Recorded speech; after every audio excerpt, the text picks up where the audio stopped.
Want to change your Google Play Store country?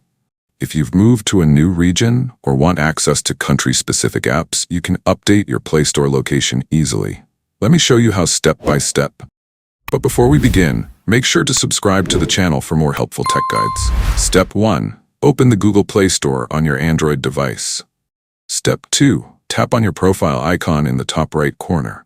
Step 3. Select Payments and Subscriptions, then tap on Payment Methods. Step 4. Tap on More Payment Settings to open Google Pay in your browser. Step 5. Tap on the three-line menu in the top left corner and select Settings. Step 6. Scroll down to Country Region and tap Edit. Step 7. Select Create New Profile, choose your new country, and tap Continue.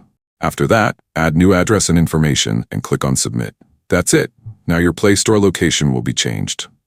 Important notes: you can only change your Play Store country once per year. You must have a payment method from the new country. It may take up to 48 hours for the change to take effect. If you found this helpful, don't forget to like, subscribe, and hit the bell icon for more quick tech guides. See you in the next one.